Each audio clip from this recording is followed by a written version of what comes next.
Naam, tuko hapa tumekaribishwa chakula kabisa na huyu dereva ambaye ni Amani Msangi.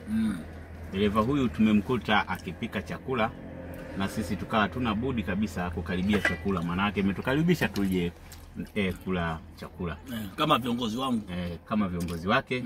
Huyu ni mwenyekiti wetu wa taasisi ya Tatamata. Kiongozi, unaonaje haya maisha? Mbona huyu dereva tumemkuta akiwa anapika chakula na hapa ni Tunduma?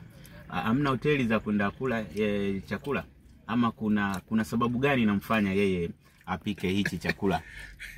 Naweza nikacheka lakini si mazuri. Naam. Ni kwamba dereva huyu ameamua kupika kwa sababu ya income. Naam.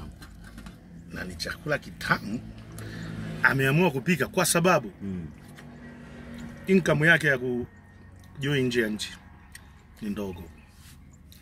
Ndio maana taasisi kama taasisi ya Tatamata tunahitaji madereva walipwe kwa dola. Shilingi ndani ya nchi, dola nje ya nchi. Dereva anapewa shilingi pale Dar es Salaam. Anapewa shilingi 800,000. 800,000 ukicombine kwa dola ni kama dola 300. Sasa dola 300 uende Kongo urudi. Ndio kama hili unachokiona. Ameamua kupika hivi. Hapa kuna dagaa, kuna samaki wa nyasa hawa, ndio dagaa mchele na nini, mboga za majani. Sasa huko Kongo inawezekana hata azipo hizi. Naam. Tunamlipa hii hela. Kama taasisi tumefanya tafiti na mwenzangu Moshi Rajabu, tumeanza tafiti toka jana mpaka leo tumefikia hapa kwa dereva huyu, na anasema kabisa na kwenda kwa sababu maisha yangu siwezi kuyaendesha bila leseni. Na sisi ni wanatasnia wa kutetea taaluma. Tunahitaji tupige kelele kuomba wanatasnia walipwe kutokana na tasnia yao inavyozungumza, utaaluma wao unavyozungumza. Shukrani. Lakini nimeona kinachoendelea, hii ni aina ya tankers. Inabeba mafuta, inabeba kimiminika. Kama mnavyoona tenki zote zile, hizo zote ni tenki. Kuna usalama gani juu ya hii kitu kinachoendelea, kwa maana kwamba dereva anapikia kwenye gari ama hata pembezoni ya gari anapikia? Hatari ikoje? Na hapa mnapopaki kunakuwa na majiko ya kupikia hiki chakula? Karibu. Hapa ni mtihani kwa sababu sehemu za kupikia kwanza hakuna. Hapa tunakaa tuna maana hata sehemu za kwenda kujisaidia pia ni mtihani. Unakuta umekaa hapa zaidi ya siku 3-4. Unategemea kwamba uvuke, ukifika uvuke. Sasa unafika hapa unakuta hamna, jam ni kubwa na muda wa kuvuka pia ni mdogo. Sasa inabidi mtu ufanye maarifa. Ukiangalia siku ya kwanza, siku ya pili, unacho kufanya. Lazima uangalie jinsi ya kupika. Kujisave, kwa sababu hiyo hela tayari ukipiga hesabu inaishia hapa. Hujafika mahali husika.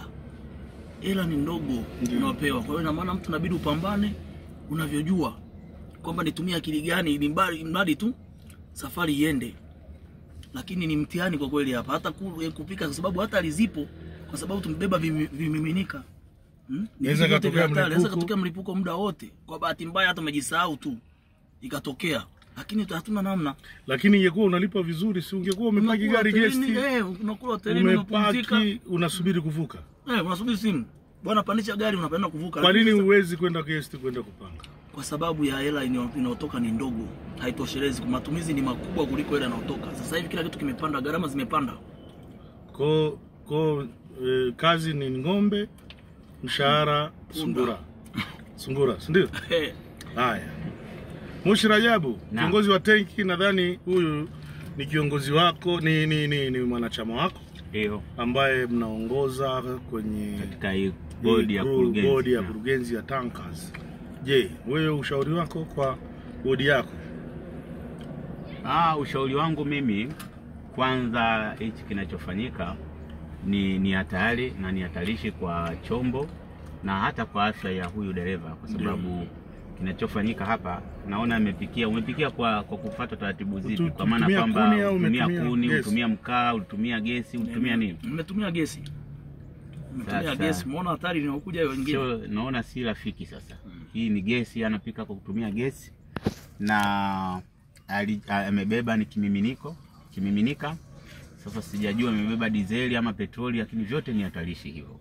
Kwa hiyo kuna kila sababu ya kupaza sauti na kuwafikia wamiliki na kuona ni jinsi gani waweze kuwaongeza kipato hawa madereva wanaovuka hii mipaka.